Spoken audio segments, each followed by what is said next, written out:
How's it going, everybody? It is Matty here today with week 9 of the H.A.M Radio Podcast. I am the hentai-loving host here. I'm going to go second. I'm Noah. What's with the hentai loving host? I'm trying to give myself a title. You weren't here last week. That's he forgot. Or we forgot to tell him because Lone is the for the story. So. Yes. And then Lone is the king of kangaroos. We haven't figured out mine yet, although we're going to go off the fact that he only knows nothing. No appearance. Okay, I'll try this. I don't want to go with that's too negative. Don't. Damn it. Mine is about loving hentai. All right. Like, I don't want to hear it. Interrupt. Introduce yourself, Lone. Okay. Hi, I'm LoneVaultWanderer. I am the king of kangaroos, apparently. Your turn. And we have a guest. Fuck. Hi. Who are you? Do I just go? Hi, who are you? Hi, I'm Angel. Hi. All right, cool. So I don't have anything cool like hentai or kangaroos. But your name is awesome. He's an artist, Angel. But that's all we'll say about that. Yeah. So speaking of art, while we're talking through this intro, we're going to show you the results of a little Photoshop contest we did. Noah took a ridiculous selfie, and I Photoshopped a picture like this where it was like a bunch of cool kids. Let's talk about the backstory real quick. Me and Matt were on Skype, and I was playing something on my PC, and I was just talking to him, and he just started giggling, and I was like, what's so funny? And he was just like, oh, don't worry about it. And for about 35 minutes, this kid is just giggling.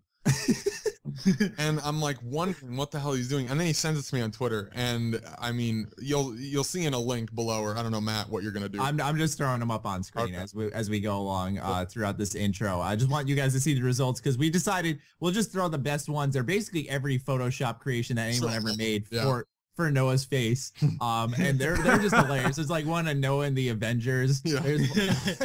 There's one of him like sitting on the moon and stuff. Like it's ridiculous. Yeah.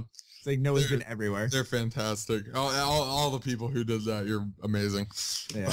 Angel, I think you did one, right? Yeah, I think I did a few. Yeah, you did like a compilation. Angel was the one who did we got the first 4 from Angel, and you did the one where I was like this doesn't sound racist, but I was standing next to a bunch of African American individuals. There was another one where I was shit. What was I doing? I can't remember. There was like so many. There was you like as Noah bites in like a piece of food. That was like Not So Ordinary Gamer. Yeah, he did one, and he's like introducing the new Noah bites from like Pizza Hut, and I was like, God damn it. So we're somewhat considering doing this every now and then as something for you guys to get involved in because it was hilarious looking at these. Like they actually made us crack up on Skype, and like when I was sitting in school, Noah said like he just texted me another picture. I'd be like, oh my God. I just noticed one thing. We never picked a question for this week. Son of a bitch. What's your favorite color? No, Welcome to the H.A.M Radio Podcast. We're professionals. Because I was ready to read, the normal line I do every week, and I look down and I see the question. I'm like, you were a question, son of a bitch. Yeah. Okay. What's your favorite JRPG and why? Fucking answer this question with the hashtag H.A.M Radio time. And if you're not a JRPG lover, what's your favorite RPG outside of a Bethesda game? Just say Pokemon. Pokemon. For me, the first game that comes to mind, and the reason I said JRPG is because I looked to my right and I looked at my Yosuke Hanamura statue, and I was just like, Persona 4. Jesus Christ. But anyways, go ahead, answer that question that we just came up on the spot. Mine's Mass Effect. I got, I'll go with Mass Effect. Mass Effect's a good one. Mass Effect is fucking, Mass Effect and Borderlands are 2 of my favorites. Although I would call Borderlands like an ARP. Yeah, I guess it is. Yeah, no, it is. It definitely is. Yeah. It's really hard to pick outside of Bethesda, to be honest, but... No, it's not. I just named 2 off the cuff, Matt. But then, you look at the next level of what Bethesda sets. Limit everyone to JR. I just want to hit you. This is one of those days. I just want to. All right, so the question has changed. What's your favorite RPG outside of a Bethesda game? Bang, boom, bop. Oh, that's a good question. Is that included in the question, or that is the question. Okay. All right, this is great. I love how this is going right now. Okay, let's move on to the news roundup. Sarcasm? More so the Hoax Roundup. We got a few hoaxes to talk about this week. And then we actually have a piece of interesting news that I recently discussed on my channel. So let's start off with the Hoax Roundup. that's kind of what we're going to be talking about mainly.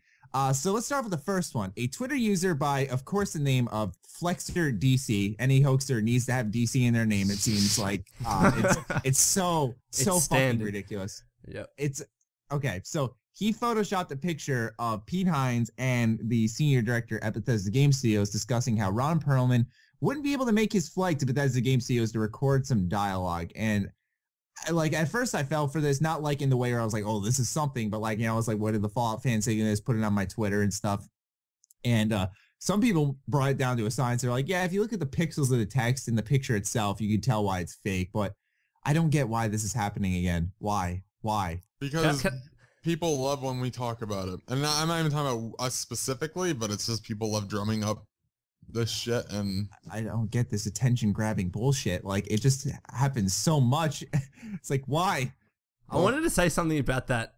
Like, if you actually think about it, you know, when you take a screenshot of a direct message, if that picture was true, technically that person would have to have hacked into Pete Hines' account. That's how the message, like, that's how the direct messages looked. If he was actually in Pete Hines' account, how was that possible? If I got into Pete Hines' account, yeah, you would do more than that, right? I don't know. With your Twitter, like his Twitter? I just tweet out like Heinz ketchup specialist here. Oh, for the love of God. I thought you were going to say like, I Fallout 4 announced. No, you Heinz, you pun it. Oh my God. I made this one picture so long ago and I put it on my Twitter. It was so funny. It was literally like Pete Hines' head just poking out in the corner and a Heinz ketchup bottle. Oh yeah, I remember that. You're a horrible person. So funny. I'm so confused. Like, look at me and like, hey Noah, where's your arc? And it's like, okay. That's good. I had every place I've worked at 3 different places in my life so far. I'm only 19, turning 20. Okay. But every single place I've worked, I've always had a coworker that has at one point said, hey Noah, where's your arc? And they thought it was the funniest thing. And every single time that person immediately becomes Hitler to me. Oh my God. Just stupid. And I know there's gonna be some fucktard commenting, hey Noah, where's your arc? Okay, ha ha ha. Thumbs up comment. You're hilarious. Noah's having a rage about his arc. So what the fuck was I gonna ask? Holy shit. No, I think it's not even 2 a.m. like when me and Lone were trying to record a podcast where I'm just already forgetting shit. That was the time I wasn't there and you recorded it at 2 a.m. Yeah. What am I like? What is this, in shambles without me? Yes, clearly. We need you, Noah, in our lives. Yes. No, anyway, okay, that's what I was gonna say. Why the fuck? I feel stupid. Like anytime I look back at a hoax, I look back in retrospect. And I'm like, what the hell was I thinking? Because why would someone contact Pete Hines through DMs? They're in the same fucking building. Hey, Pete, you see what he's wearing? Well, slide into your DMs, Pete. What's good, buddy? Can't record anything with Ron Perlman. Oh, like, shit. Just call his mobile. Like, what?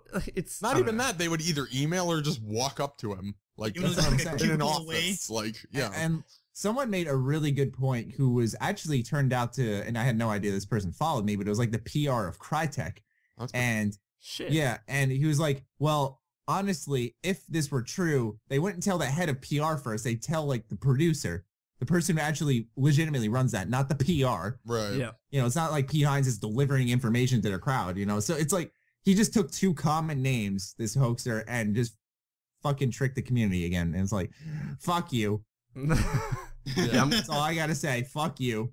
Yeah, we're getting a little bit sick of the hoaxes, to be honest. But what can you do? do? Mainly because every week there's a news clip we talk about, and there's a new hoax, and it's like, okay, what do we think about it? It's stupid, and you're like, relatively quiet, when you think about it. Yeah, and that's okay. That's gonna happen, Yeah, it's gonna happen, but it's just been this wave. Because speaking of hoaxes, we got a second hoax. Someone once again used the power of Twitter to grab the Fallout community's attention. The user forged a Reddit post to make it look like he took a screenshot of a post from a year ago and had all these quote leaks from a PR. It was about like the Wolfenstein expansion, console ESO, as well as Fallout 4. They called it the Walking City. Oh shit! When I saw that, I rolled my eyes. I was like, the Walking City. Yeah, because if Bethesda did that, I would laugh right in their face.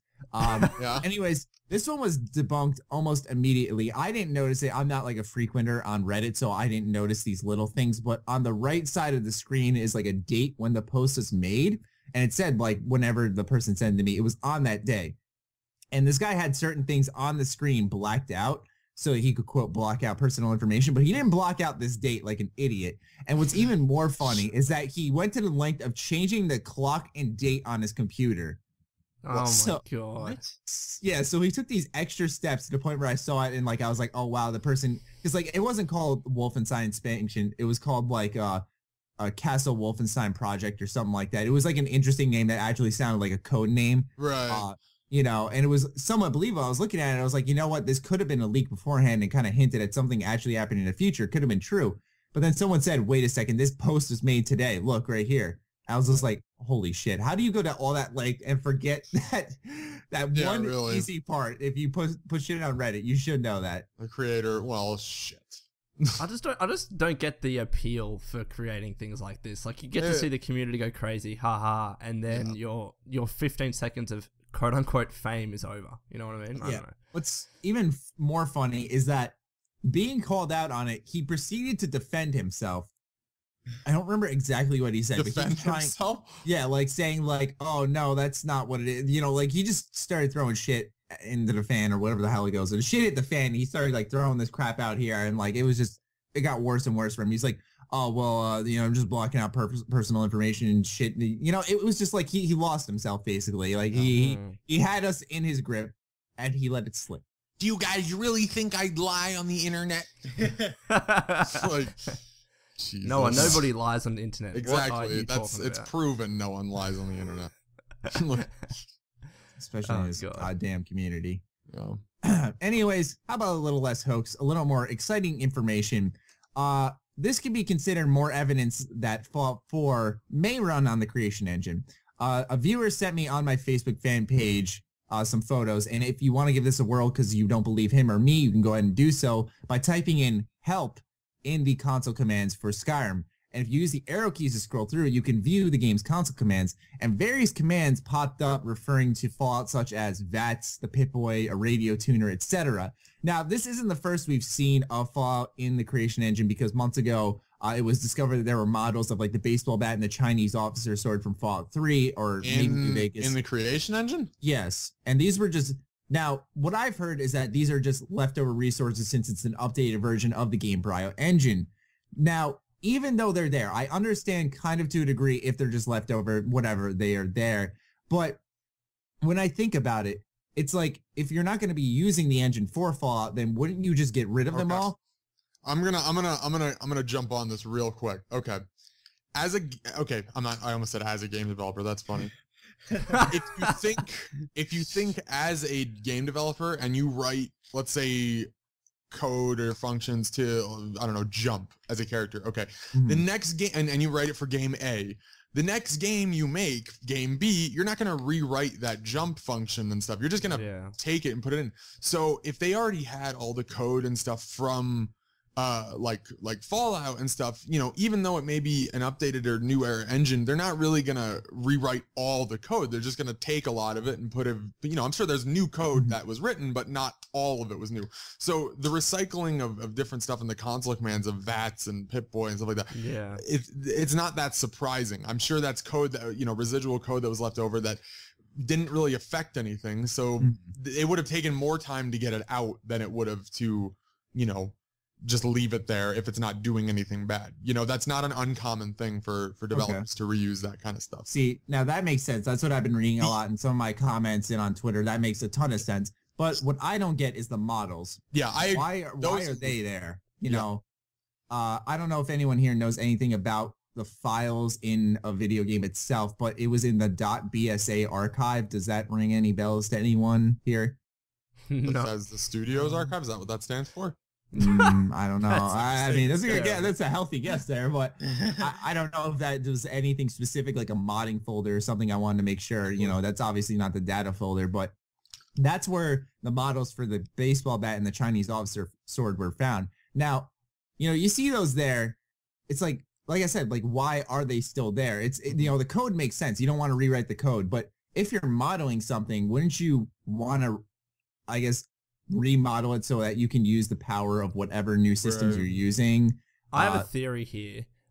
Maybe when they found out about these models or whatever, it got to the stage where perhaps if you would delete them or remove them, it could unexpectedly affect something else in the game, and maybe they didn't want to risk that. I don't know. Like, it could have been tied to something. That's possible. It is totally possible. It's just very specific and very unfortunate for the Fallout community, you know? Yeah. Angel, what do you think? I hear you giggling and stuff, but I don't know. I'm not that deep into game development, but like, what would do you think they would put it in just to reskin it for like you said there was like a Chinese sword? Do you think they would like reskin it for like a sword in the game? Like, it'd be easy for them. Yeah, and they just forgot to do that or something. Yeah, because since I use Photoshop, actually entirely true. Yeah, because since I use Photoshop a lot, I have like a separate folder which is like different items to use. So I'm like, I don't want to use it. I'll just stick this here and then color it in. Yeah. That's a good point, actually. You know, there could be a file somewhere that just takes those, because what it could be using is it could be using the meshes, not necessarily even the textures and stuff. Yeah, just the meshes of those models and just doing, you know, they basically written their own mods. Obviously, they wouldn't call them mods to just change those items and, you know, turn it into this. Now, again, I haven't personally gone through the files. I don't know what they look like and stuff, but it's entirely possible that like I actually heard that the base ball is actually the base for the dragons. I'm just bullshitting. It's not true. I thought you were serious. I was like, what? No, that's one of those crazy fucking stories. You know, because like I said, apparently it's an updated version of the game Bridal Engine, so it would make sense for them to reuse meshes. The code, Noah explained that perfectly. That totally makes sense now. Yeah. But, you know, the mesh thing, that does... Okay, you know what? I was trying to give you credit, but I take it back now. Fuck you. But I bet I got you salty. I bet I got you really I was already salty. Yeah, but the mesh thing, that does make sense, too, because... You know, you think like the only thing I can think of where they could use like I guess the mesh or the model of the baseball bat is if they enlarge it and kind of use it for the Giants club. You know what I'm talking about? Like how those Giants walk around those big clubs. That's the only thing I could think of for that being used for. Well, again, the meshes can be morphed into things that you wouldn't even realize they would look like. You know, and I could take Fallout's laser rifle and mesh it into grass. No, but you like IR game developer. I'm gonna kill you. I'm gonna eat a pretzel M&M now. Why is a rifle? You were ready to explain it, just go off, and then you're like, you know what? I'm gonna eat this fucking pretzel M&M instead. No, because I'm gonna be wrong about something. I'm gonna get yelled at. Do it anyways. This is a YOLO podcast. All right. Well, where we live life on the edge by talking about video games. For example, in Unreal 4 and Unreal Engine 4, you can do mesh morphing. So you take a mesh that looks like one, and then you can do not an extensive amount of changing, but a little bit of changing to it to make it look like another mesh. And then you can just have a file that, or a line of code that adds another texture to it to make it look totally different. Now, is this what they're doing? I don't really know. What they could be doing is attached to the model files could be like a weapon type, you know, like it does this much damage, it does this, has this durability, blah, blah, blah, blah, blah, you know, all that. I forget what the name of that is in programming. I do. It's not a batch file. It's like, I don't remember exactly what it's called. But there could be something like that they're using as like a residual kind of thing. I'm just going to mute my mic. But we'll move on to the Fallout and Elder Scrolls Spotlight. Sorry, just my mom ordered takeout, so I don't want you guys to hear my dog barking and shit. I got Robbie's. I got a chicken parm sandwich and some chicken tenders. Chicken parm? Those yeah. You're really Italian, dude. I'm really Italian. Italiano. All right. What'd your mom? Go ahead. What'd your mom get? I don't fucking know. The fuck do I care? I'm hungry and I'm gonna get my food. Did your brother get anything? No, my brother's not home. What'd your dog get? We're just talking about. He has a specific food from the vet. Yeah. And it's for his stomach because he had a surgery when he was a little puppy. Aww, poor thing. What a bitch. Yeah, I bet you feel bad now. No, I don't. All right, whatever. My dog's already made all the noise he can, so forget me muting my mic. That was just an unnecessary interruption. Anyways, before we even move on to the spotlight, I wanted to highlight one more thing. Do you guys think that with these pieces of code being in the creation engine files and the models, do you think are they there for future use? Do you feel? Probably. You think so? I think maybe maybe they were using those assets or those files or whatever earlier in the stages of Skyrim just as to test out a weapon. So that's why they had the Chinese officer sword, and then they just left it in there. I don't know. I don't think it's indicative of anything in particular. One thing Angel, go first. I just thought of something afterwards that I'll talk about. I don't know. Maybe they were like thinking about putting this. I don't know. I was gonna say maybe they were thinking about using the creation for the next Fallout, and they're like putting this stuff and like, oh, let's see what this looks like in Skyrim, and they're like, never mind. Let's use a whole new engine or something. Mm-hmm. That's always possible. Yeah. What I was thinking though is there is a developer room. I forgot what, I think it's like QOQ or something to get in the developer room in Skyrim. I can't remember what it is. But when you get there, it has every item in the game there. Oh, I know what you're talking about. Yeah. So, or I think it's like QOQ or something like that. I forgot. Doesn't it also like disable achievements the second you get there? Yes. Yeah. Yes. And I feel like if the models of these weapons are in there, wouldn't the weapons themselves actually be in this room too, which I've never seen before. I've gone in the room and I don't recall seeing a baseball bat or a Chinese officer sword. Well, if they made the room, and again, this goes back. Like I said, it holds everything that's in the game, any item that you can. Well, if they made the room, they can still take it out. Like if they don't want to be it. Now, this goes back to what I was saying though. If those items are being remorphed or remeshed into something through another file or line of code that we haven't found yet, then they could be there. They just look entirely different and are named something entirely different, and we just don't know what it is. All right. I was just trying to feel that one out and see. That's a good question. Can I just say why a baseball bat and a Chinese sword? What was it? The officer sword. Did anyone ever use that in Fallout? I did not. I'll be honest. I sold an officer sword, but I never used it. I used the baseball bat right in the beginning to save the durability on my pistol, and then I get out into the wasteland and I use the pistol. I bet you were. It's also to save ammo, because like in the beginning of Fallout, like my aim was just atrocious, and then like I was wasting all this ammo. Yeah, and then you get out there. Rad roaches with them. Like rad roaches, you could never fucking get them with a 10mm pistol. It was so hard for some reason. That's why I always use the bat, because you just hit them and then you kill any security guard you bump into in the vault. You take their ammo, and by the time you're out of the vault, you got like 100-something bullets and a few pistols to repair with. Yeah, but then Butch is like, you gotta save her from the red roaches, but then he shoots his mom with the 10mm pistol. That's what I did. You guys ever see that prank video by Ice and Fire? And it's like Butch calls like the water treatment department. I was saying that. It's so funny. You showed me that. We were on Skype one time and you sent that to me. It was so funny because like the person like thinks it's an actual person freaking out when it's just Butch and his like soundtracks. I love it. It's so funny. If you guys haven't checked out Eyes of the Fire, be sure to do so, because he literally takes any good Bethesda game and a few others like GTA and stuff, and like he takes the tracks from these characters' audio and he uses them in prank phone calls, and they work perfectly. They're hilarious. It always turns out well. I love those. What's the name of this?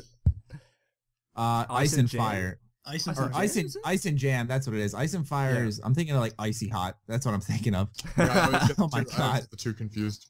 Yeah, Ice and Jam is what it is. I apologize, but yeah, like one time, if anyone's been subscribed for a decent amount of time, then you'll know that on Christmas Day, he let me upload his Gary prank phone call. It's like a very Gary Christmas. Yeah, it literally is like him calling someplace. And he's like, Gary, like that, and the guy's like, yeah, I'm fucking Gary. What do you want? So good.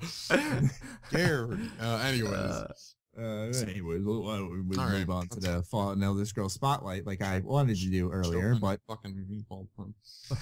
It's not a meatball parm. It's a chicken parm, first of all. Sorry. You can choke on my meatballs, Noah. All right, who wants to spotlight something here?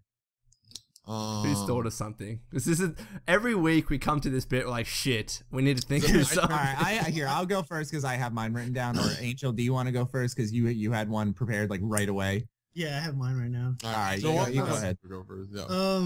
It's a random event. It just happens like, and where is it? I'm on the Wikipedia looking at it. It's on near Oasis, I think. And like you can just be randomly walking, and this guy just walks up to you, and he's like, I forgot what he says, but I remember him going, "The wasteland has been reborn." You try talking to him, and he's like, I don't know, and he just falls to the floor and dies. I was like, oh god, what just happened? That's so weird. He just falls on the floor and dies. Oh, okay, I see the speech. I've seen the ground reaching the sky with its outstretched arms. The wasteland is reborn, and he just dies right after it. That's so What? weird. That's crazy. Yeah. I don't think I've ever found I've that. never had that. No, That's pretty crazy. that's the beauty about Fallout. You Yeah, played it's the game for happened hundreds again. of hours. Yeah, it's another week of learning something new about Fallout. This is unreal. I can't believe it. This game has been out for 7 years. Well, how the fuck is this possible? That's excellent. I'm gonna pick on Noah now. Noah can go. Okie dokie. Well, lucky for you, son of a bitch. Yeah. And mine is again copying out and going about all of the Bethesda games. And it's the ability to play the games at your own pace, because a lot of games these days, you know, they give you 1,000 tips and, you know, they're like 6 hours long or 8 hours long. And, you know, you spend $60 to play them and you beat them. And that's pretty much all you touch of the game. And with Bethesda games, you can run through the game and beat it if you want to and do it wrong. Or you can, you know, just go crazy and explore everything. Yeah. And that concept is just fantastic to me. You never even have to finish the main quest, and you can still enjoy the game. I'll be honest, I never beat Skyrim. I put That's not a bad thing. shit though. ton of hours into it on Xbox, not on PC. But I played most of it on Xbox. I beat it for the achievement, but like the main story really wasn't that good. Yeah. But it wasn't. The only good storyline in Skyrim's entirety was the Thieves Guild and the Dark Brotherhood. Dark Brotherhood was the best. I liked what was the mage school called? I can't remember. Oh god, I always forget because it's not called like the Mages Guild. It's not called that. Well, it's not the guild. It's a school. But I can't remember the name of it. But it was really Lone? It was cool. Yo, Do you know what it's called? No, do you know what it's called? This wizardry school. I have no. It was in a idea. snowy part of the map. I just can't remember. Yeah, I think College of Winterfell. College of Winterfell. Yes. There we go. There you go. Winterfell is, I think, something from Game of Thrones. Winterhold, yeah. Winterfell is where the wall is in Game of Thrones. Oh, there's my garage. Who the fuck is doing this every goddamn day? Who's just calling? Your dad's just sitting there. Of course it's my dad. Of course it's my dad. In there. Oh, Matt's doing the podcast. Better open the of course. garage. Like, I don't know how this happens. Like he was in Albany today. What the fuck?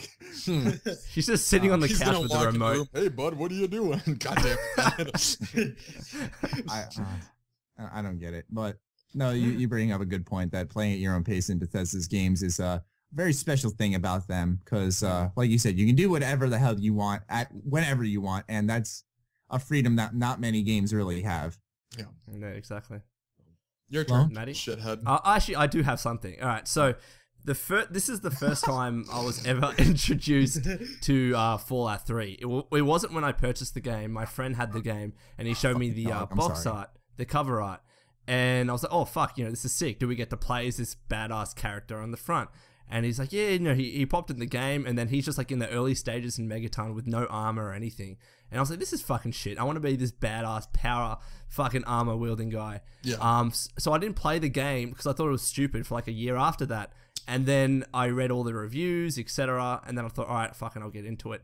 And then I actually liked the game. And I think it was just funny how I judged the game so harshly based on that first, minute or two that I saw it. Mm-hmm. And then you actually put the time and effort into it and you find something that you like. So I thought that was a bit interesting. Mm-hmm.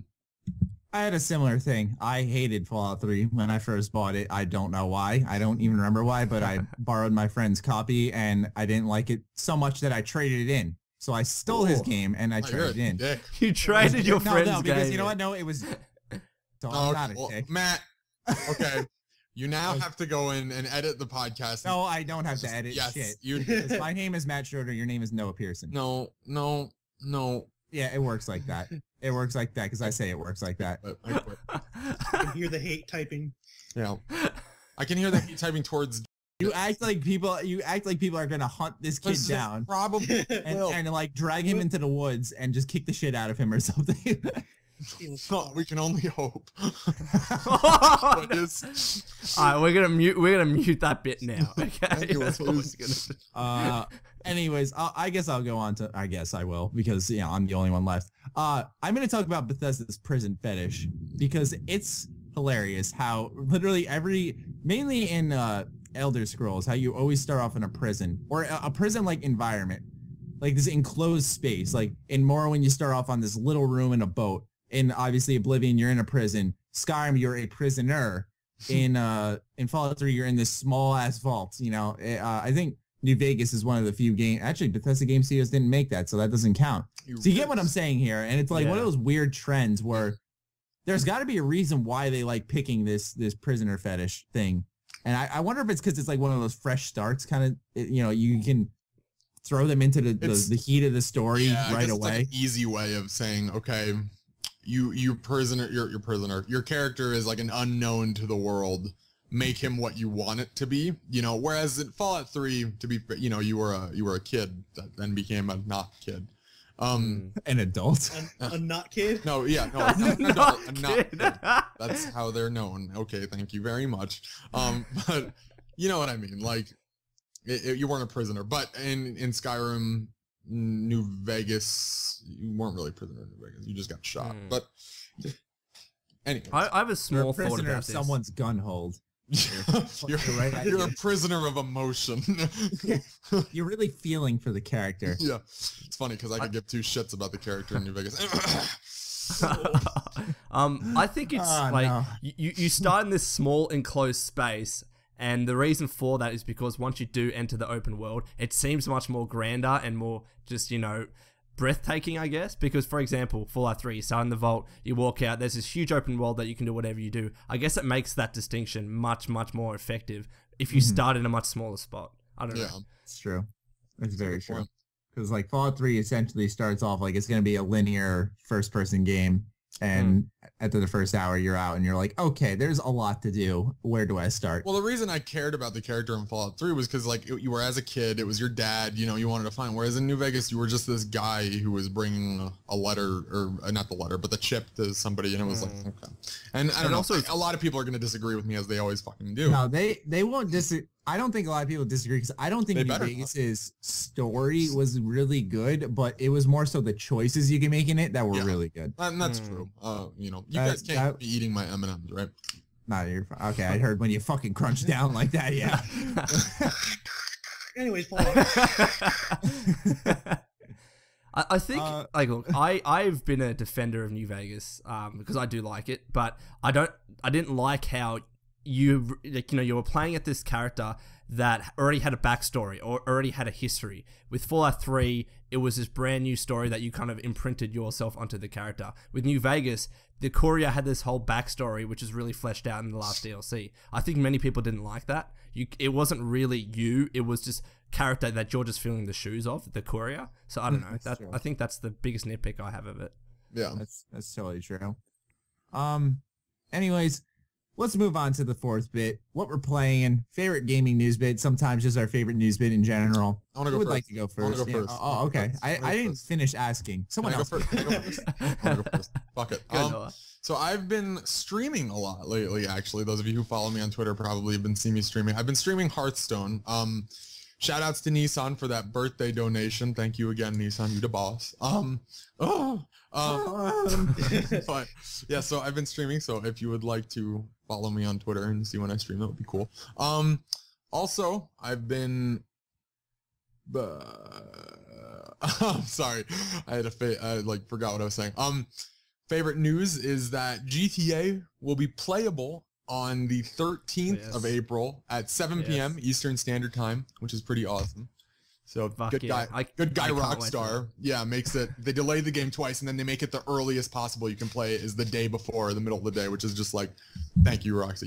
You are. This proves Bethesda. I like Bethesda, but Rockstar will forever be one of my favorite companies. I'm sorry.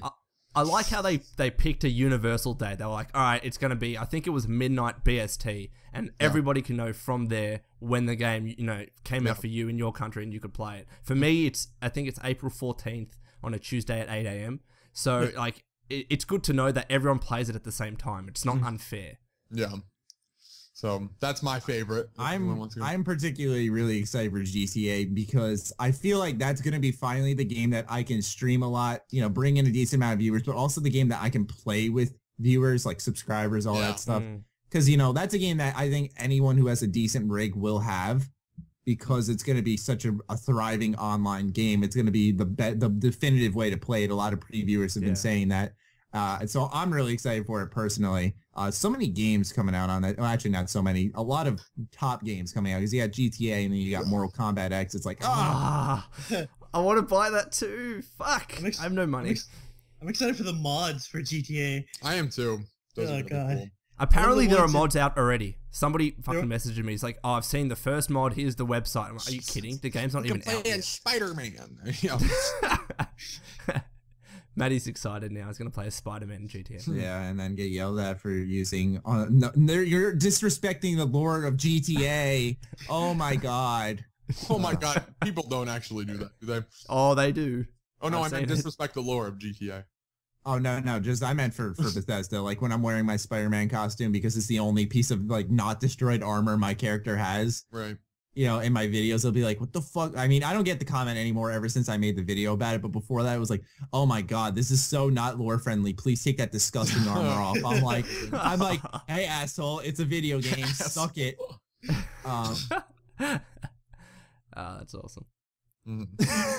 Okay. Well, whoever wants to go up next. That's awesome. I can go. So we were talking about this before. YouTube now is rolling out this new, I guess, way of generating revenue. Instead of, watching videos for free and then you have to watch ads and sit through them unless you have ad block. You can actually pay a monthly subscription and you don't have to watch any ads ever, even on the mobile. So it's like a Twitch's subscription. Exactly. And I think that's another good way to go about things. I hope it doesn't completely replace the whole, free aspect of YouTube. I hope there's like that dual model, but I think it could be cool for those that, might use ad block and shouldn't necessarily do that, but still want to support their favorite, YouTubers and whatnot. So I think it's a cool thing. I don't know what you guys think about it, but That'd be pretty I cool. think a lot of creators are unnecessarily getting nervous about it because of their paychecks when it's not going to really affect us that much when it comes to, I don't want to get into the whole money aspect of YouTube, but that's what everyone thinks right away. They're like, "Oh, no more ads. That means that YouTubers can't generate revenue and stuff." And it's like, well, first of all, I don't see many people using this. YouTube is already free, and if they want to compete with Twitch, because YouTube's planning on rolling out this new streaming service to compete with Twitch and like take them over. Yeah.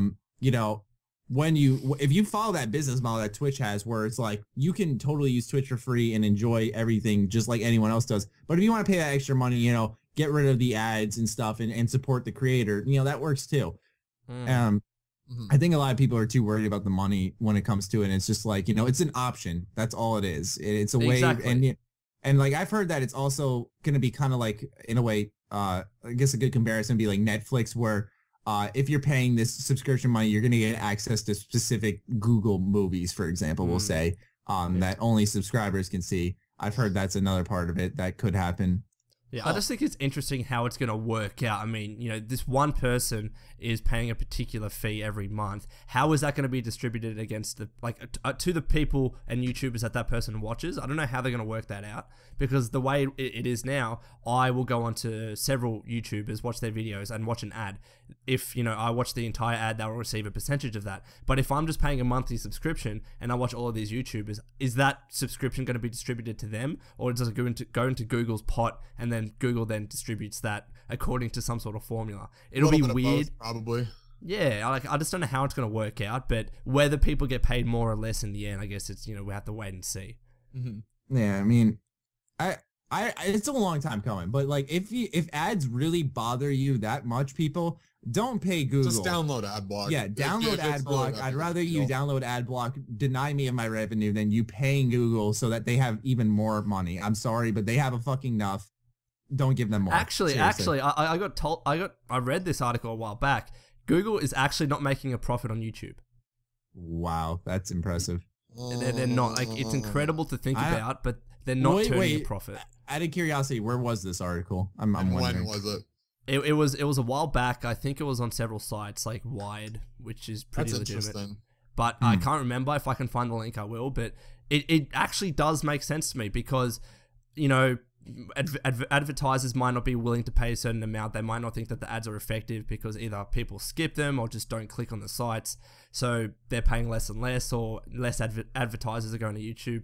But apparently they're not actually making money. And this is the entire reason why they're introducing this new service. Right. Interesting. I didn't know that. I find that very surprising. Yeah, as long as it's choice-based and I can still just watch my favorite YouTubers without having to pay. Like if I have to pay to watch them, then that's BS. But if I can choose to, like, it's similar to how it is on Twitch, if I can choose to subscribe and deal with it, then okay, it's not a big deal. You know, I don't mind having that sort of format. Yeah, that's why. Not to interrupt you, Lone, but that's why I see a lot of people, like, I've seen an increased trend in not people doing full-time YouTube, but full-time streaming. Yep.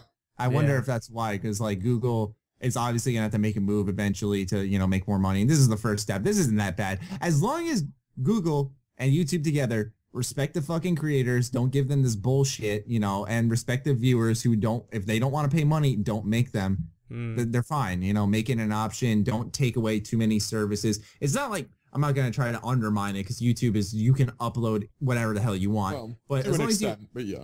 I'm saying, like, you know, don't take away like all these features and stuff. And there's really not much on YouTube that they can make you pay for. Like what can they make you pay for? Like how much hours you can upload in a week or something like that's the only thing I could honestly think of. And that's only to a small portion of YouTubers. You know, most people come on YouTube to view.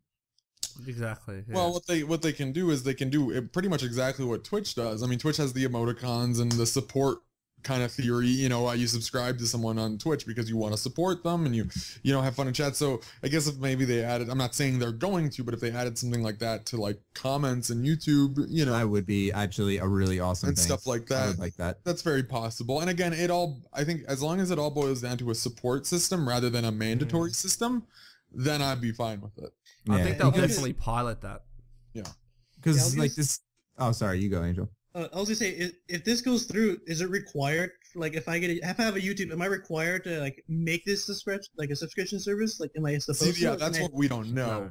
Yeah. I don't think you don't have to pay. So. Yeah. You don't have to. I would imagine it's actually probably harder to get a prescription process if you're new to YouTube. You know. I'd say probably it's just like Twitch. Like I stream, but I don't have a subscriber button. But Matt, you do, and you have a, you know.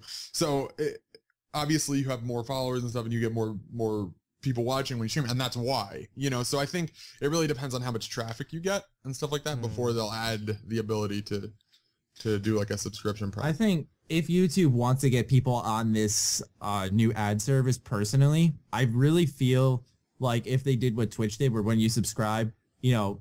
It's $5 every month for a subscription. $2.50 goes to Twitch. $2.50 goes to the creator. That's that's how it worked for YouTube. Fine, perfectly fine. You know that's how it should be. Well, I know that they do have channels now. They have channels now where you can actually pay to view the videos, can't you? Well, yeah. Well, yes. they have it kind of work like if you want to rent a movie and stuff, you pay. So I mean, they have that kind of thing. But I think that's. I was gonna say I think it's through like Amazon, but I could be totally wrong on that. But well, in the end, so long as they give all of us the options, if there's multiple options, you can't really complain. So long as in each way they're making some sort of profit, then they'll be happy. We'll be happy that we get to choose, and you know it'll be a hunky dory. So I don't know. Yeah, we've gotten off track a little bit, so why don't we? That was a good discussion. It was a good discussion, but I don't 4-hour long podcast. So. I guess I'll go next because I've been really excited to talk about this. First of all, your boy did it. He platinumed Bloodborne.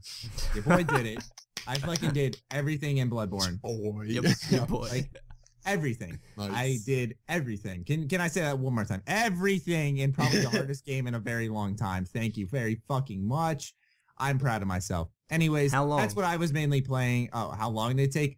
60-ish hours. Jesus fucking hell. It was, and what's funny is that I'd say 52 of that was in my first playthrough. Since I had the whole game basically memorized, my second playthrough took me like a day, and like that was with me like getting up, going out, like doing stuff too. I still managed to beat it in a day, which was, I thought, hilarious. But yeah, impressive. Yeah, so I'm really not playing any games right now because after I platinum Bloodborne, I'm like, okay, I'm gonna take a small gaming hiatus, and I'm gonna go outside and you know, go to the rink. Shut up, suck my balls. So what gaming news I really do want to highlight this week is I didn't know this is real. This is a thing, people. Ratchet and Clank PS4. It's real. It's actually real. Did anyone here know this? Again? No. I did not know this. No one knew this? Well, wait, hold on. What are we getting? A new Ratchet and Clank game, or the PlayStation 4, or a remake? We're getting a new, like a brand new game. Okay. Like I didn't know this because I don't follow PS4 news. I went like Insomniac. Someone tweeted Insomniac and said like, how's the progress on Ratchet and Clank going for the PS4? We haven't heard a thing on it. And they're like, the game is looking and playing amazing right now. And then I'm like, no way. And I go on their website, Insomniac, and they're like, we're using, they give their bullshit business spiel where they're like, yeah, we're using the power of next-gen technology to fuel the amazing Ratchet and Clank series to a new level. I'm like, holy shit, there's Ratchet and Clank PS4. So then this got me thinking, where's Sly Cooper? Huh, Sony? Oh, no. Where is Sly Cooper? That is like one of my... Did you finish, what was it the fourth one? Yeah, Thieves in Time. Oh, hell yeah. Oh, God, that cliffhanger, though. No spoilers, that's what I'm saying. No, I'm not going to say... No, don't worry. I'm not going to say anything. I haven't beaten it yet because I don't own that console. How old's that game, though? Like 3 years? 2 years? Well, 2013. Console, Middle of 2013. May 2013, I want to say. Dude, the day that game came out, like, I almost cried when Thieves in Time came out. I was like, it's been so long since Sly Cooper. Here it is. And like, I just remember holding the game in my car just before I even had to drive home, just staring at it for a few minutes. I'm like, this is it. This is it. My childhood has evolved. And it was a good And then a fucking semi-truck T-boned you. But he lived. Anyways, it's Angel's turn now. Angel's turn, yes. Okay, your name is awesome. Can I just say that, Angel? Is that your like born given name? Like yes. That's what? Oh shit! I thought it was like a handle or something. I am Angel. And that's like my first name. I have two names, like Angel and Christian. Angel Christian, nice. Yes, I was born with that. That's pretty cool. Yeah. I was about to pronounce it Angel because I know that's what I was like thinking. Yeah. Angel. Yes. Angel. Like Angel. Angel. But all right, continue. Okay, I've been like really getting into Dragon Age right now, Dragon Age Inquisition. Oh yeah. How do you like it? How do I like it? I really like it. Like at first the combat bothered me a lot, but then like I literally played it for 3 hours without fighting anyone. I was like, the story's grabbing me. It's really pulling me in. I don't know. It's getting me now. I was really into it. All right, so. How far are you in this game? Oh, where am I? I'm like towards maybe close to the end. Okay. Do you think this game deserved its Game of the Year? Like its nominees and actually its winnings of Game of the Year. It won a fair few actually. Hey, I wear paid the right people. Ooh, bang bang. I think it does. It's a really good game. It's pretty good. For me, the game was. I do apologize to listeners. There's a brief connection issue there. But my issue with Inquisition was that it was such like an MMO-like game. The way the areas were that close to it was not that good. Like I would have given this game a flat out 7. Like it was like no, there was mistakes everywhere, and people were like, "This game is worthy of your time, and it is the best game that has come out all year." Like fuck and no. But if you do like it, I will try to respect you. I watched your video about it, and I was like, well, that's why I pretty much stopped playing because I saw your video, and I was like, no, let's take a break from Dragon Age. And I recently got back in, and I was like, dude, this is really good. I really liked it. But I'm not gonna go off and say it's like next gen Skyrim or whatever. No, I don't think it's that. Like Skyrim with guns. Yeah, Skyrim with guns. Yeah, I just feel like. It's a good game, and I love the characters in the game, and the choices you make are interesting to a degree, but that's about it. Like, see, they like, everyone always hypes up the whole, you're the Inquisitor, and, like, you can decide people's fate on your throne, which is, like, a cool aspect of the game, but, like, that was so underwhelming, because half the people's fates I were judging were these, like, throwaway garbage characters that I didn't even remember from a certain area, and the way it works is interesting. Like, you can bring in people from the war table, or like you use the war table to hunt these people down, and then like your kingdom or whatever you want to call it goes out, or your army goes out and gets them and like brings them to you and decide their fate. It's interesting because you do play like the head of the universe in that way, but in the same token, it's just there's Danganronpa 2. It's better. Yeah, I understand. I remember there was a part where like I was supposed to like bring someone in, and like I didn't know that they were, because apparently when I did that it was a bad thing and everyone disapproved, and I was like, well, what did I do? There was no information given to me. Yeah, that's a good thing. I mean, BioWare is they make good games, but like I don't know. I just feel like like you got Mass Effect and you got Knights of the Old Republic, and it's like those are just so much better. And Dragon Age Origins was, in my opinion, the only good Dragon Age game. Dragon Age Origins, I put so much time into. Oh my god, this is why I love BioWare. They're so good, but like I was just disappointed with Inquisition. Really, I can't help but say that because I can understand why people like it, but I think its rewards were so unwarranted that pissed me off and just turned me off from the game as I went on. I feel the same way, but with Mass Effect. Which one? All of them? Just 3. I just did not like 3 that much. A lot of people didn't like 3. I didn't hate 3. I liked it. And a lot of people hated the ending. See, I thought 3's ending was good. But it's a good ending, but it didn't factor in any choices you made in the 2 previous games. That's true. That is very true. But it's like 3 did their story, like the way the story went. Like I won't spoil anything for you, but like your choices mattered the whole way through that. Like it was an incredible journey. Just the ending was like it was like no matter what, you're gonna get the same ending. Yeah, exactly. Yeah. Like I could have been buying Mass Effect 3 for the first time, and you could have had your save file ported from Mass Effect 1 to 2 and then 2 to 3, and you would have gotten the same ending as me. That's bullshit if you ask me, but still a damn good game. You think they'll do that for 4? Is there Mass Effect 4? It's not going to be Mass Effect 4. Oh, I'm sorry. I know, but that's what I'm just like. That's all we know. Oh, that's that's a placeholder name, but yeah, they're starting over. The reason why I think is like because 3 could have been this epic thing that like was the shining example of how you end a series, but they fucked it up. They're starting over. They're going 1 to 3 again, brand new character, new generation. I guarantee it, and they're not going to fuck it up. That's possible. That is very possible. I mean, just use the same universe, you know. Yeah. But I'm interested what they're gonna do, because like Commander Shepard is just infamous, or famous, I should say, rather. You know, like I love his voice, and there's Fem Shep, obviously. Like there's all that terminology. Yeah, like there's all that terminology, that voice and everything. You know, you think to yourself, like, that's so good. Like, how are they going to do that in the new Mass Effect games? Well, very easily they hire a voice actor. Did you play as the male one or the female one? I played as male. I'm not at that point in my gaming career where I'm like, I'm tired of playing as a dude. I'm gonna go play as a female, feminism, and it's all funny. That stuff. Who did you play as through all the Borderlands? Oh, you're right. I played as a Siren too. Yeah. Oh, because the Sirens were really good. That's wrecked, why. Bitch, yeah, like bitch, get wrecked. But like, let's admit, like the females in Borderlands kick ass. Like they're so good. Although my Zero was fucking dope. Yes. Although to be fair, it was good combined with your Siren.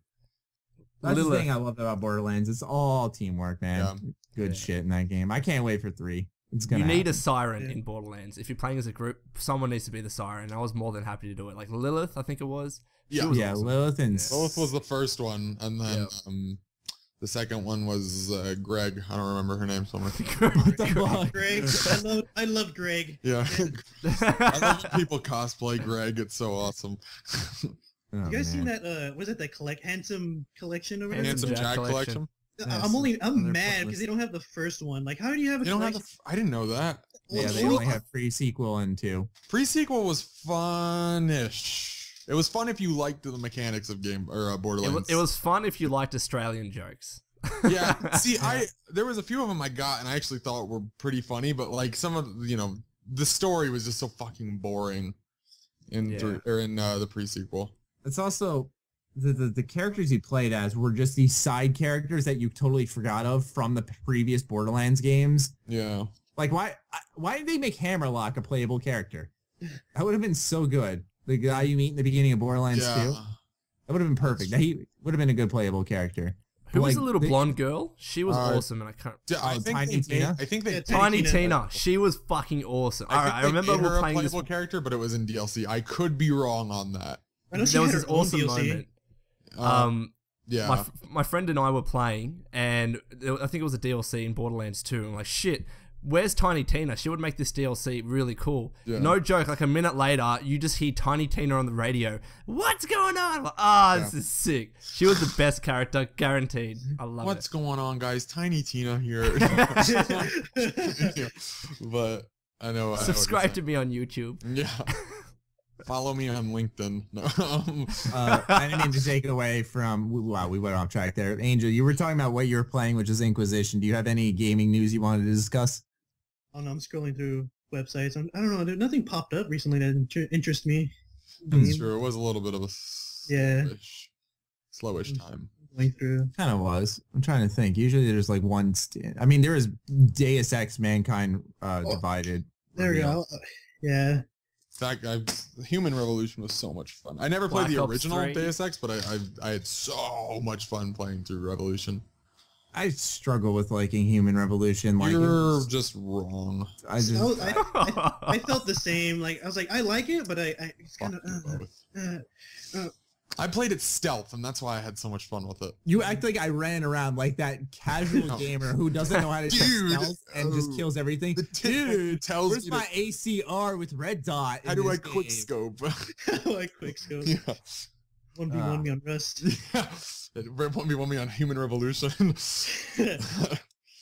But anyways. Let's move on to the fan questions this week. We got a doozy of them. To the fan questions. The first one comes from zombie_gamer98 asking, what are some of your earliest memories of Fallout and what are the memories that have defined the game for you? Walking through the metro at 3 a.m. with the dark metro in Fallout 3, hearing ghouls go and having the shit scared out of me.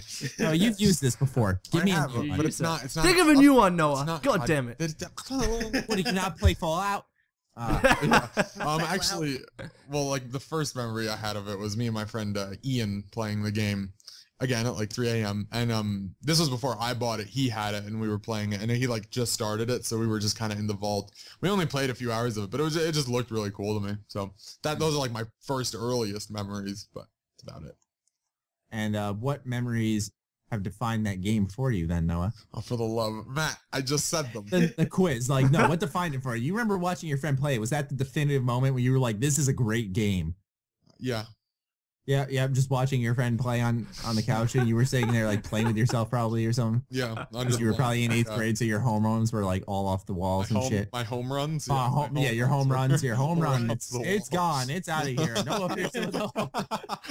Yeah, dude. Oh, man. For me, one of my favorite earliest memories was, I think the first area I always stumble upon, aside from Megaton, is the Super Duper Mart.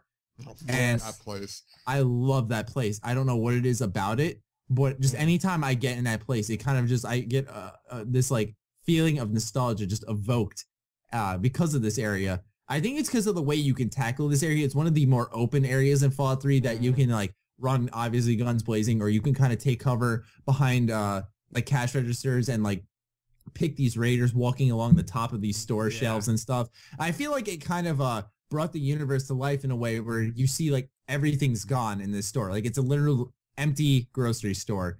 And you think to yourself like, damn, like people were here, took all the food they could and ran out. As for a memory that defined the game for me, I guess definitive moments don't happen where I think to myself, wow, this is what makes this game great, but at least for me personally. But I think it's one shit on it. But no, I didn't finish. I think it's for me when I look at my playtime and I'm like, wow, I put that much time in this game. I clearly like it a lot. You know, that's where it really hits me personally. 2 out of 10, not definitive enough of a memory. IGN. Too much water. Yeah. I think I've already talked about this before. You know, first memories was watching my friend play, and then I eventually picked up the game. But definitive moment was when I got all the achievements. It's one of those things like, you know, you can do it with a game like Call of Duty. You can do it with a game like, I don't know, Assassin's Creed 2. Those games didn't really take that long to get all the achievements. But Fallout 3, because it took so long, once you finally got that last achievement pop up, it was just this feeling of pure satisfaction. And that's when you knew, wow, you know, you really like this game because you dedicated so much time to it. That was a great summer. That was a great summer. Yeah. Jesus. Yeah, nostalgia. I can relate with Bloodborne recently, so I feels. That's Saint Angel. I called Angel Allen again. Rest What was in the peace, question Noah. again? What are some of your earliest memories of Fallout, and what memories have defined that game for you? My first memory of it was I remember like my brother's friend came over and goes, guys, you should play this game, and we just started playing it all day, and I was like, oh, I gotta get this game, so I just ran to the store and got it like a week later. It was my fondest memory of it, and what defined the game was probably like Megaton, because like when you first start, you just come out of the vault, and I was like, oh look, there's this random town, there's so much to do, and I'm like, there's nothing else to do, and you had adventure, and you're like, oh, there's more than just this tiny little town, this little game. There's like a huge, like, open world. Mm-hmm. Yeah, I think my favorite quest from Megaton is, I can't remember her name. I think it was Lucy or something, but she's like, you need to go to Arafu and check on my family or some shit. Yeah. And that was the first quest where you had to travel a long distance. And I like how Megaton had those quests. Oh, fuck that. I remember I didn't do that quest for a while. Yeah, same. I also, one of my favorite early memories is when you had to do like Colin Moriarty that favor, and like you just go to this random house in the middle of Springvale. You're like, wow, someone actually lives here, you know, because like everything else is destroyed, and there's this one house that's this tiny little house that's fine. You find out she's like a drug addict. That's where you make like one of your first karma based decisions where you know you can just fucking kill her right there. You can steal her money. He's my favorite character, Colin Moriarty. He's fucking awesome. I love him. That was really good. That was a good accent. Thank you. I sarcasm, Noah? I think I detected it. I don't know. I'll let you guys decide if it was, but put your thoughts in the comments below. Yeah. Next question comes from Basement Gamer. He asks, will consoles limit the potential of PC Fallout 4? Should there be PC-only content? No. I have a strong opinion about this. Yes, it will limit Fallout. Obviously, it's on console. It's there. Literally, the hardware's outdated already. Yeah. So the resolution. I mean, sad face. This is true. The qualities of the meshes won't be that good. But in terms of PC only content, no, that's kind of silly. I think if anything happens, you'll have DLC come to PC and Xbox early, and then delayed on PlayStation. But other than that, no. Literally, Lone answered that exactly as I would have. So GG to Lone. Like, because that was my only smidge of answer I had, and we briefly discussed this before the podcast, was that, you know, Microsoft gets, like, I remember for Skyrim, I think they got everything like a month early, and then it turned out to be like a year early because, you know, Bethesda and PlayStation just don't seem to work out well, and Skyrim on PS3 just didn't work. But in terms of, yes, like, I agree that the consoles will limit the potential of PC Fallout 4. But in respect of PC-only content, I don't see Bethesda ever doing that because mods are technically PC-only content that only PC players can access on Fallout.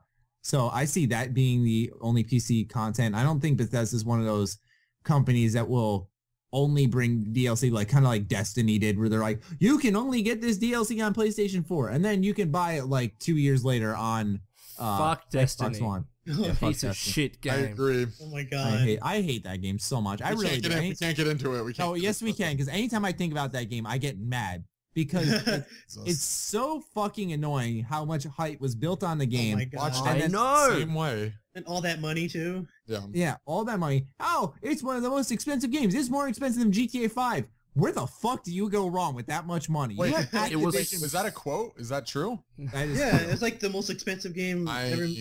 I don't think it was ever made, but it was like... No, I'm pretty sure it was the most expensive game ever made. I quit. Yeah, like it was just so boring and bland and nothing to do. Like, fuck's sake, such a shit game. Sorry, $500 million fucking bucks, $500 million. I know on just marketing, $500 million. Like, what the fuck? That's ridiculous. And like everything that was in the preview trailers wasn't in the game, and it's just like, what the fuck? You literally, it turns out they like scrapped the whole game and tried to rebuild it in a year. Like, that's so stupid.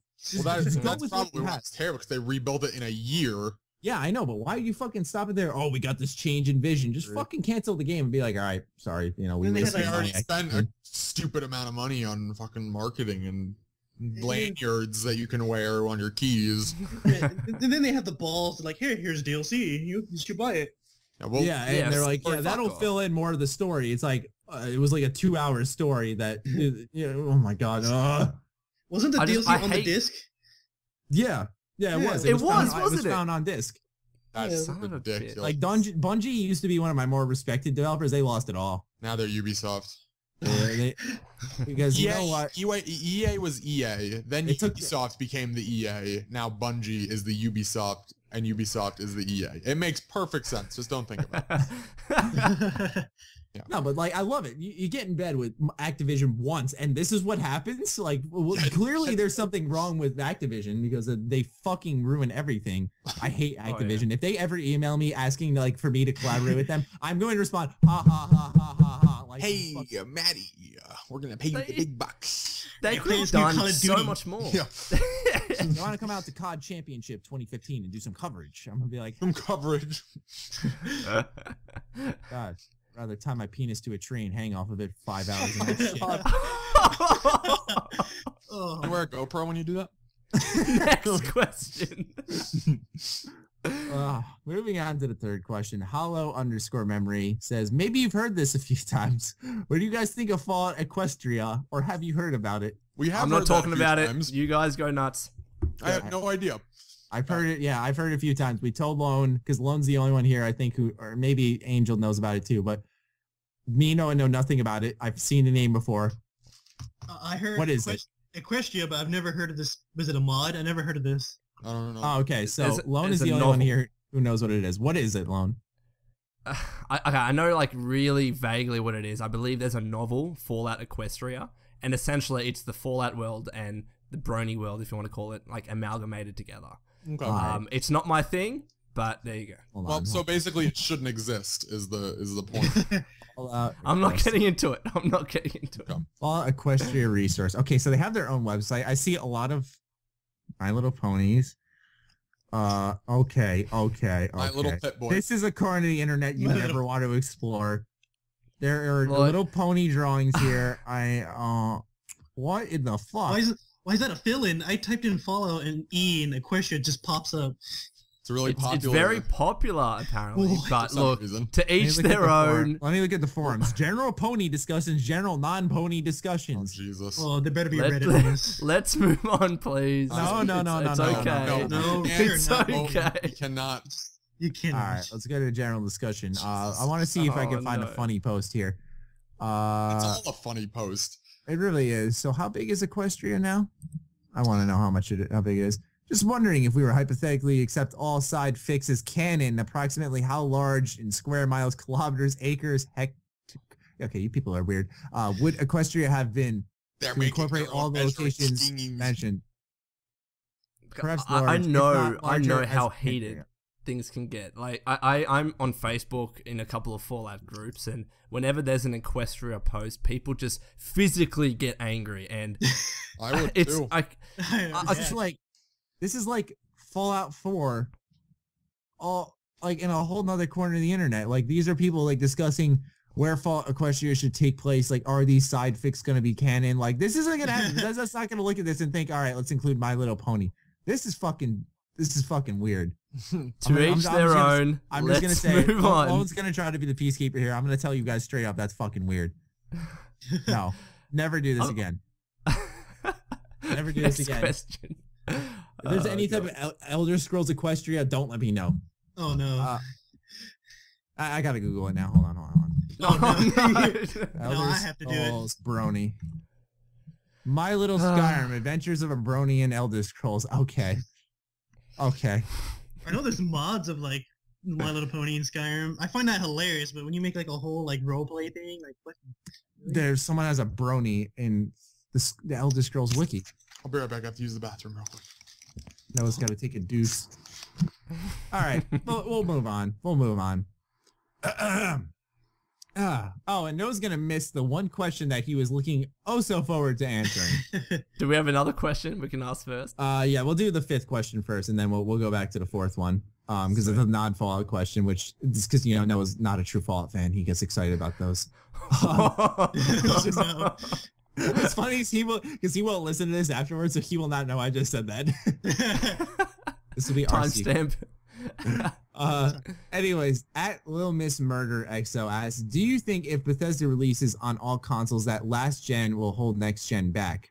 Now, this can be considered similar to the PC question, but what this person's asking is really, do we think that Bethesda is going to be having 360 and PS3 in the consideration for Fallout 4? And if so, how much will it hold this game back? We've seen a few games work decently, spreading across all these systems. Do we see Bethesda doing this? If so, will it work? So that's why I wanted to pick this question. I know it kind of runs along the lines of the same question Hollow Memory, or no, that was the Brony question, Basement Gamer asked.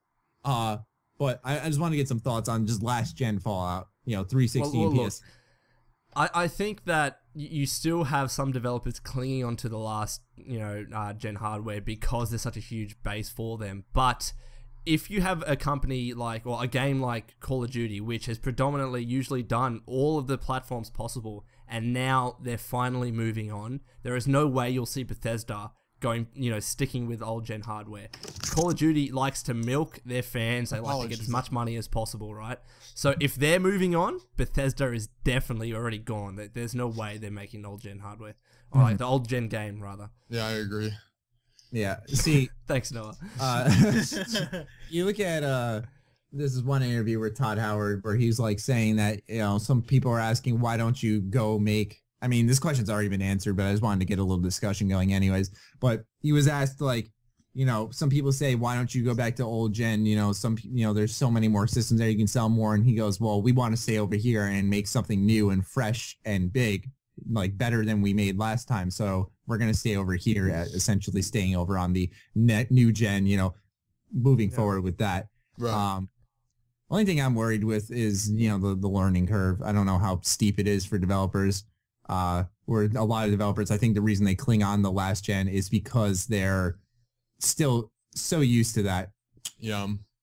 Well, I think there was a stage there where it was, in this weird transition phase where developers didn't know whether to move on completely or not, just completely disabandoned rather the old gen hardware. I think we're past that. I think, next gen is now. It's not next gen, it's current gen now. So let's forget about the 360 PS3. Right. Think about the biggest open world game on those consoles. Now imagine that optimized as much as you can. GTA 5. GTA 5. But still, now you compare that to even the Xbox One and PS4 versions and now PC.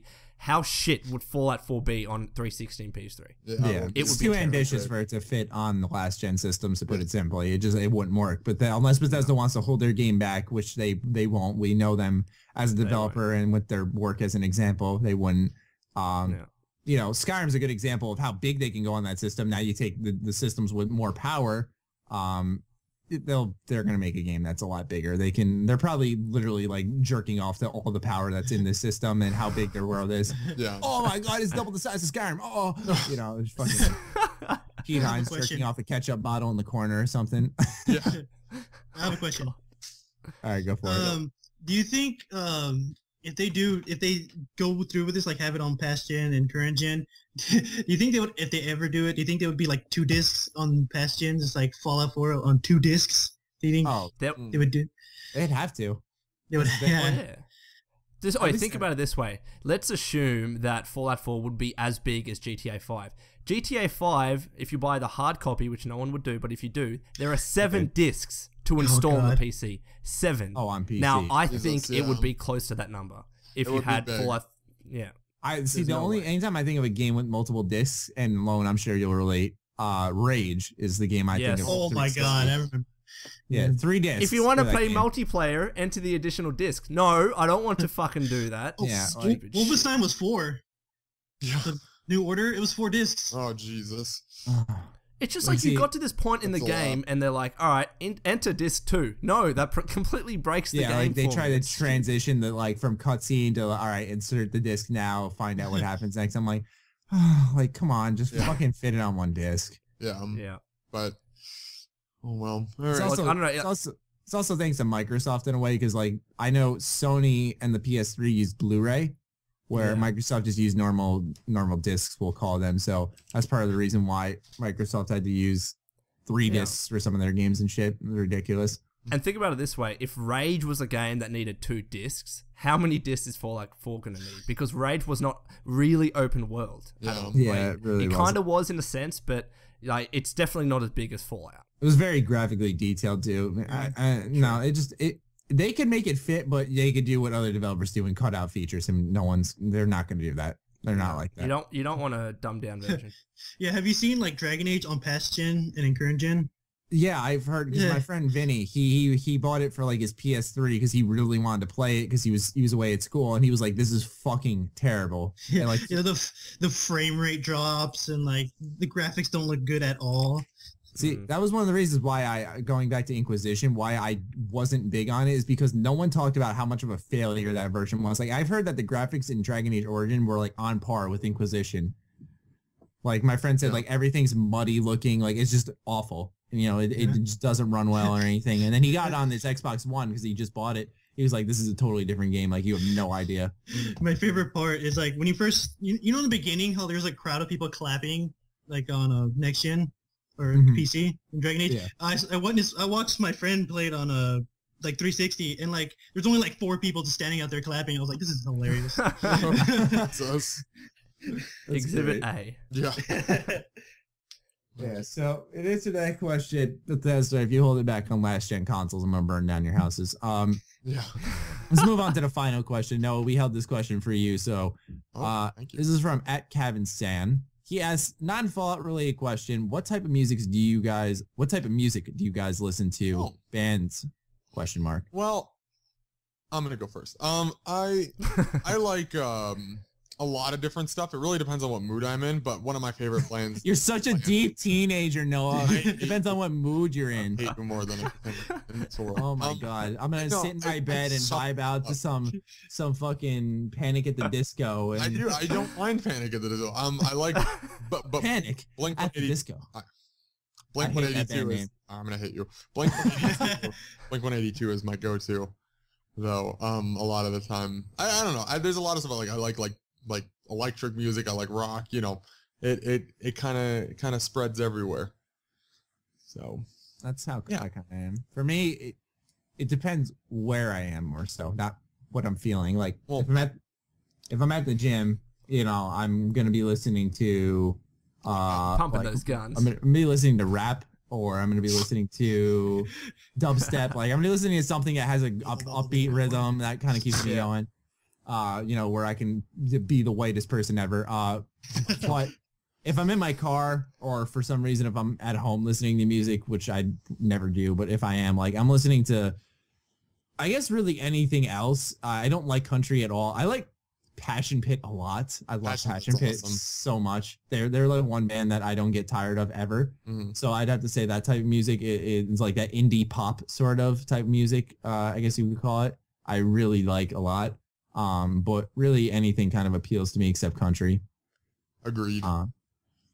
But whenever I'm home, I'm listening to video game soundtracks. If I'm listening to music, you know, that's because like you listen to games like Hotline Miami 2, etc. You know, Bloodborne's another game with a great soundtrack. The Souls games in general, like there's so many games. Devil May Cry. I mean, like there's so many good game soundtracks. That's what I like to listen to if like I ever want to be deep and do my homework. You know, something like that. Yeah. What about you, Lon? I remember for a while I was studying and I would listen to Minecraft music. That shit is so relaxing. It's really relaxing. It is.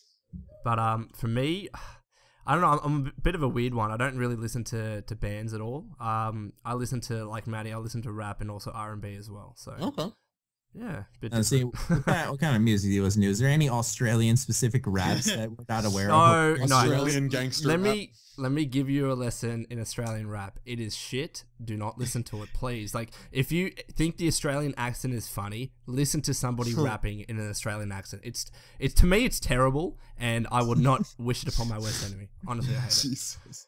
That's great. I was just wondering because like there's this one like small little video that went around Twitter at one point. It was like a guy from, I want to say like Japan rapping, and it was like a serious music video and stuff, and it was like hilarious to look at because it sounded good, but like he was like arigato, like, you know, like in this like rhythm. It's just weird because you're not used to that kind of music or that kind of, I don't know, accent, I guess, or language. But trust me, like if you guys really want to even listen to it, search Hilltop Hoods. That's a rap group. I don't know. It's just don't do it. Just don't.